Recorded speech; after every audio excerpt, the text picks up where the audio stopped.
¿Qué tal, amigos?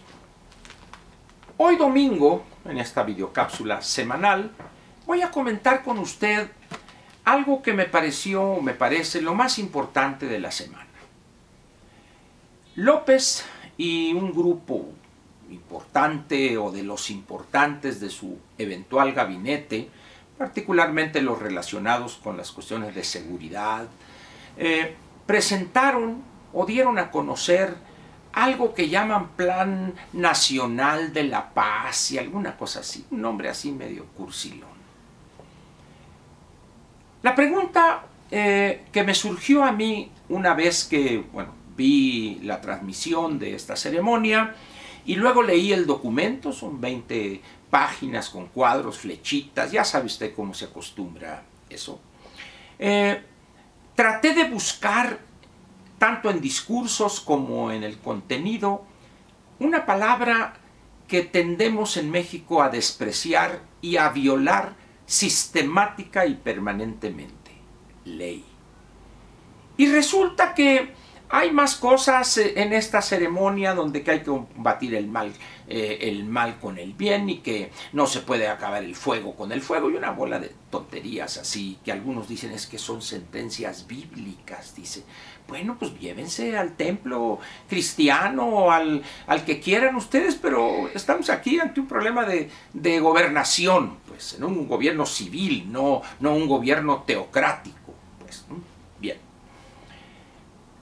Ante esa situación que lo único que evidenció, no por parte de los dos militares que estaban ahí, el futuro secretario de la Defensa Nacional y el futuro secretario de la Secretaría de Marina Armada de México, pero de allá en fuera prácticamente todos los demás menoridios, convertidos en especialistas por la gracia de López. Al asignarles ese eventual puesto en su gabinete, automáticamente ya son chépetes, porque ellos son chépetes, chingones para todo. Muy bien. Ese es vamos a decir, el contexto, pues. México, vamos a tener un plan nacional de esto por la paz y el bienestar y que la mentira que te eché, pero al final de cuentas, en términos concretos, nada nuevo. Por allá los sedicentes especialistas e intelectuales sedicentes también, de repente empiezan a lanzar, es que va a militarizar el país.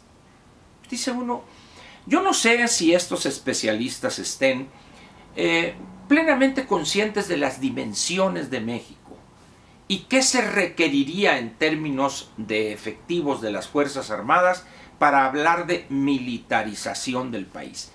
Pienso que no, porque si tuvieran esos elementos, no dirían eso. Mire, México es un país de 2 millones de kilómetros cuadrados, es un país con 125, 126 millones de habitantes, de tal manera, pues, además con preceptos constitucionales que habría que modificarlos para hablar de militarización del país. ¿Piensa usted que con los elementos que tienen las Fuerzas Armadas actuales y con 50,000 más, quedaría quizá un total de 350, 400,000 a lo más, pueden militarizar este país? Eso es no entender de qué se trata esto. Pero bueno, en fin, cada quien es libre de decir lo que quiera sin consecuencia alguna. Porque pues ahí entre ellos se aplauden, oye, qué buena propuesta hicieron, ¿no? Y sobre todo, sí, aunque tarde eso quizá 30 o 40 años en materializarse, pero dicen, qué buena, qué inteligente su propuesta de tal centro, de tal think tank, ¿no? Porque ya todos son think tanks. Muy bien. Mientras tanto, le voy a dar a usted lo que pasa en otro país, en América del Sur. Seguramente está usted enterado que hace unas pocas semanas se llevó a cabo la elección presidencial en Brasil, primera vuelta y segunda vuelta.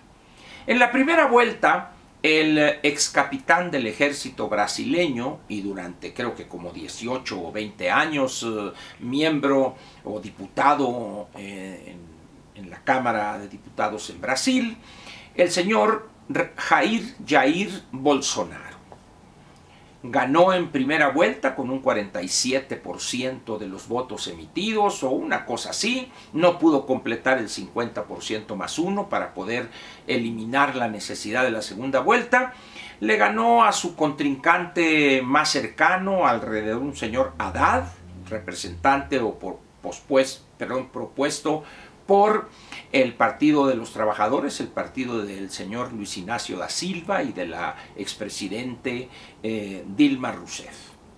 Quedó creo que como a 16 o 17 puntos atrás del señor Bolsonaro, del capitán Bolsonaro. A las 3 semanas se celebra la segunda vuelta y también le puso una recia, como diríamos coloquialmente. Ya es presidente electo y en una fecha próxima tomará posesión.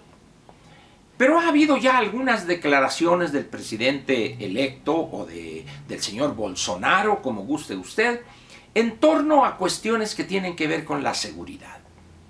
Él se le acusa, particularmente en los espacios políticamente correctos en México, de ser un adorador de la dictadura, porque ha de saber usted que en Brasil, en 1964 del siglo pasado, los militares derrocaron al presidente João Goulart, que era el presidente constitucional, y establecieron una dictadura que duró para ni quitarle ni ponerle 20 años. Los militares gobernaron una dictadura férrea en Brasil. Y luego ya entregaron el poder a los civiles, que ha habido algunos muy eficientes, buenos gobernantes, y otros una tragedia lamentable.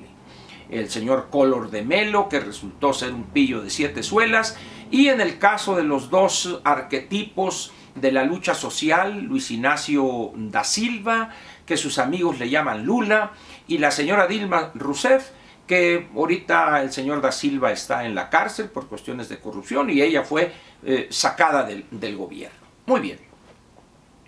El señor Bolsonaro, ex capitán del ejército, ha manifestado algunas cosas que a algunos les ha molestado.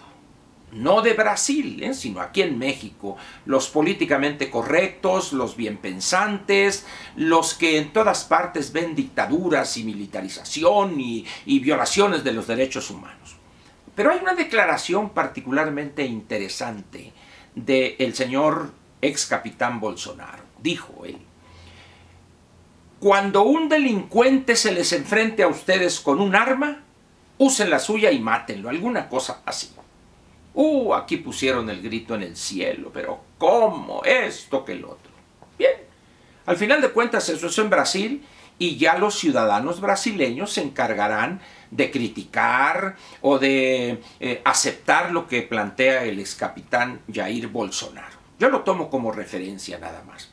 Veamos ahora la situación aquí en México. ¿Le ha tocado ver a usted videos donde algunos borrachos, algunos prepotentes, de esos que se sienten todopoderosos, insultar a los policías? El caso de las ladies de Polanco, creo que se llamó, donde le decía, pero en estado borrachas las dos, pero hasta atrás iban.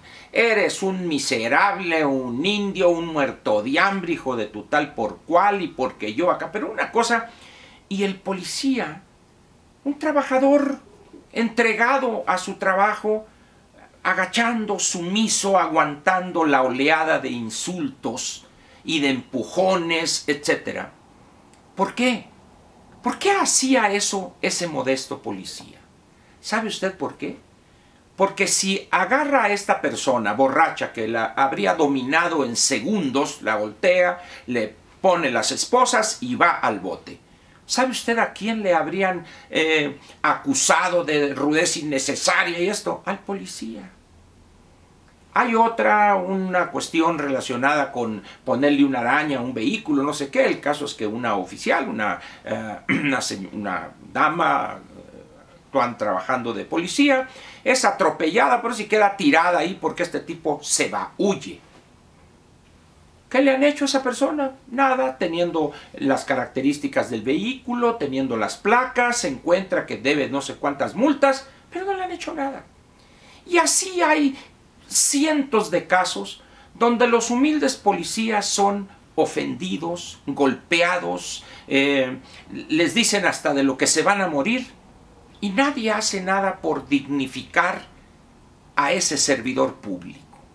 ¿Recuerda usted las escenas donde estos bandoleros y delincuentes de la CENTE, punquetos, darquetos, etcétera, casi medio matan a policías intentando quemarlos ahí?